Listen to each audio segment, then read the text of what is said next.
আসসালামু আলাইকুম সুপ্রিয় দর্শক, আজ ঝিঙে দিয়ে শিং মাছ ভুনা করে দেখাবো। আশা করছি রেসিপিটি আপনাদের কাছে ভালো লাগবে। এর জন্য আমি এখানে নিয়েছি হাফ কেজি পরিমাণ শিং মাছ। শিং মাছগুলোকে আমি খুব ভালোভাবে কেটে ধুয়ে নিয়েছি। এখানে একটা মাছ আমি আস্ত রেখেছি। অনেকেই হয়তো জানেন না শিং মাছের দুই পাশে দুইটা রগ থাকে। এই রগটাকে কিভাবে বের করতে হবে সেটাই আমি আপনাদের দেখিয়ে দিব। সেজন্যই মাছটাকে আমি কাটিনি, এটা আস্ত রেখেছি। দেখুন, মাছের দুই পাশের পিঠের অংশটা আমি একটু করে কেটে নিয়েছি। এই কেটে নেওয়া অংশটা এরকম একটু ফাঁকা করে ধরলে এখানে একটা রগ পাওয়া যাবে।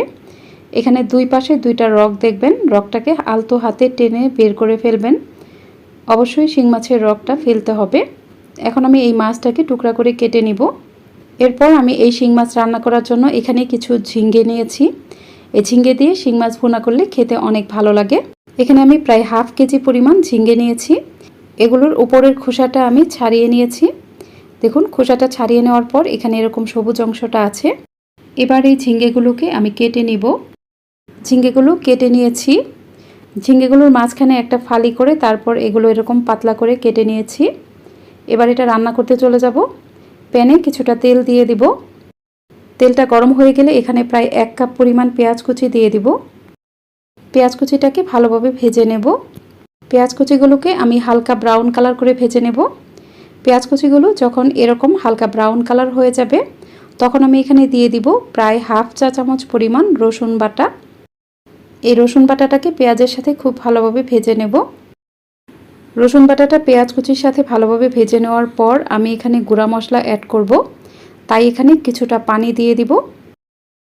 এবার প্রথমেই আমি এখানে দিয়ে দিব হাফ চা চামচ পরিমাণ হলুদের গুঁড়া, দিয়ে দিব 1 চা চামচ পরিমাণ মরিচের গুঁড়া, হাফ চা চামচ ধনিয়ার গুঁড়া দিয়ে দিব ও হাফ চা চামচের থেকে একটু কম জিরার গুঁড়া দিয়ে দিব। এরপর স্বাদ অনুযায়ী লবণ দিব। এবার মশলাটা খুব ভালোভাবে নেড়ে নিব। আর এই মশলাটাকে খুব ভালোভাবে কষিয়ে নিতে হবে। মশলাটাকে যত ভালোভাবে কষিয়ে নেবেন রান্নার টেস্ট কিন্তু ততই ভালো আসবে। মশলাটা যখন খুব ভালোভাবে কষানো হয়ে যাবে, দেখুন মশলা থেকে যখন এরকম অনেকটা তেল বের হয়ে আসবে, এ পর্যায়ে আমি এখানে মাছগুলো দিয়ে দিব।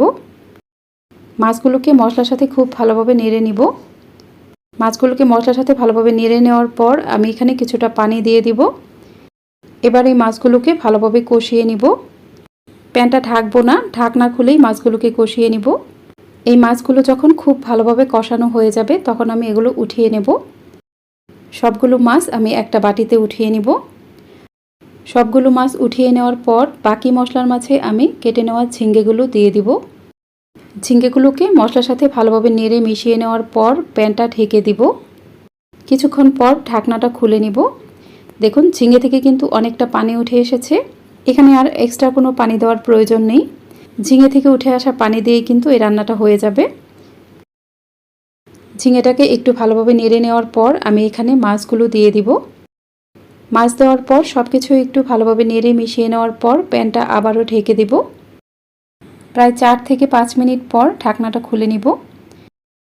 দর্শক, এই পর্যায়ে আপনাদের কাছে আমার একটা অনুরোধ, যারা এখনও আমার ইউটিউব চ্যানেলটিকে সাবস্ক্রাইব করেননি তারা প্লিজ আমার চ্যানেলটিকে সাবস্ক্রাইব করে পাশে থাকা অল লেখা বাটনটাতে ক্লিক করে দিবেন। আর ভিডিওটি যারা ফেসবুক থেকে দেখছেন তারা অবশ্যই আমার ফেসবুক পেজটিকে লাইক ও ফলো দিয়ে রাখবেন। আর অবশ্যই এই ভিডিওটিকে বেশি বেশি শেয়ার করে দিবেন। আমার এই রান্নাটা কিন্তু একদমই হয়ে গেছে। এ পর্যায়ে লবণটা চেক করে নেবেন। আমার এখানে লবণটা একদমই ঠিক ছিল। দেখুন, এই পর্যায়ে একটু মাখা মাখা থাকা অবস্থায় এই তরকারিটা নামিয়ে ফেলতে হবে। এর থেকে বেশি আমি আর এটা রান্না করব না। ঝিঙের কালারটা এরকম একটু সবুজ সবুজ থাকা অবস্থায় এটা নামিয়ে ফেলতে হবে। এর থেকে বেশি রান্না করলে এটা ওভারকুক হয়ে যাবে। রান্নাটা হয়ে গেছে, এখন আমি চুলাটা বন্ধ করে দিব। ঝিঙে দিয়ে এভাবে শিং মাছ রান্না করলে খেতে কিন্তু অনেক বেশি ভালো লাগে। আপনারা এইভাবে একবার বাসায় ট্রাই করে দেখতে পারেন। হাতের কাছে ঝিঙে না থাকলে আপনারা এখানে ধুন্দলও দিতে পারেন। আশা করছি আজকের রেসিপিটিও আপনাদের সবার কাছে খুবই ভালো লেগেছে। আজ তাহলে এই পর্যন্তই। এরপর আবারও হাজির হব আরও সহজ ও নতুন কোনো রেসিপি নিয়ে। সে পর্যন্ত সবাই অনেক বেশি ভালো থাকবেন। আল্লাহ হাফেজ।